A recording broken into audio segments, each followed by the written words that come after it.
লক্ষ্যে অবিচল থেকে নেটিভ আমেরিকানদের এগিয়ে যাওয়ার আহ্বান জানিয়েছেন প্রেসিডেন্ট জো বাইডেন। সোমবার হোয়াইট হাউসে ট্রাইবাল নেশন সামিটে তিনি এই আহ্বান জানান। গত 4 বছরে আদিবাসীদের জন্য সরকারের বিভিন্ন প্রকল্পের কথা তুলে ধরেন বাইডেন।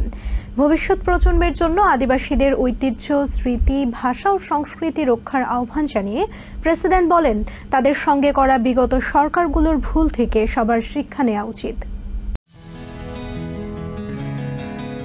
গত 4 বছরে তার সরকার আদিবাসীদের উন্নয়নে ব্যাপক পদক্ষেপ নিয়েছেন দাবি করে প্রেসিডেন্ট বাইডেন বলেন, ক্ষমতায় আসার পর তিনি হোয়াইট হাউসে আবারও ট্রাইবাল নেশনস সামিট আয়োজন শুরু করেন। নিজেদের উন্নয়নে প্রয়োজনীয় দাবি দাওয়া তুলে ধরতে আদিবাসী নেতাদের প্রতি আহ্বান জানান বাইডেন। পরামর্শ দেন নিজেদের লক্ষ্য স্থির করে তা অর্জনের জন্য চেষ্টা চালিয়ে যাওয়ার।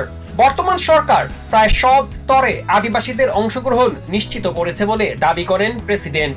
উদাহরণ হিসেবে বলেন, তার আমলেই প্রথম নেটিভ আমেরিকান ক্যাবিনেট সেক্রেটারি নিয়োগ দেয়া হয়। বর্তমান প্রশাসনে 80 জনের বেশি আদিবাসী কর্মকর্তা কাজ করছেন বলেও উল্লেখ করেন বাইডেন। প্রেসিডেন্ট বলেন, ইন্ডিয়ান ট্রাইবাল নেশনগুলোর জন্য তার সরকার প্রায় $45 বিলিয়ন বিনিয়োগের উদ্যোগ নিয়েছে, যা দিয়ে তাদের অবকাঠামো সহ বিভিন্ন উন্নয়ন প্রকল্প বাস্তবায়ন করা হচ্ছে। গত 4 বছরে নেটিভ আমেরিকানদের জন্য প্রায় 200,000 চাকরির ব্যবস্থা করে তাদের বেকারত্ব কমিয়ে আনার কথাও জানান প্রেসিডেন্ট। আদিবাসী শিশুদের মধ্যে দারিদ্রতা 1/3 কমিয়ে আনার দাবি করেন তিনি।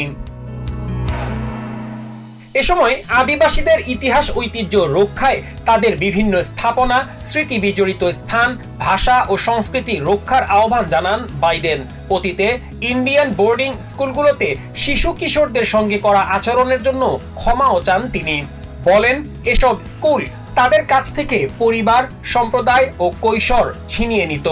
আদিবাসীদের বোর্ডিং স্কুলের স্মৃতি ধরে রাখতে পেনসিলভেনিয়ার কার্লা ইন্ডিয়ান ইন্ডাস্ট্রিয়াল স্কুলকে ন্যাশনাল মনুমেন্ট ঘোষণা করেন president Biden. Masum Hasan, TVN 24 news desk.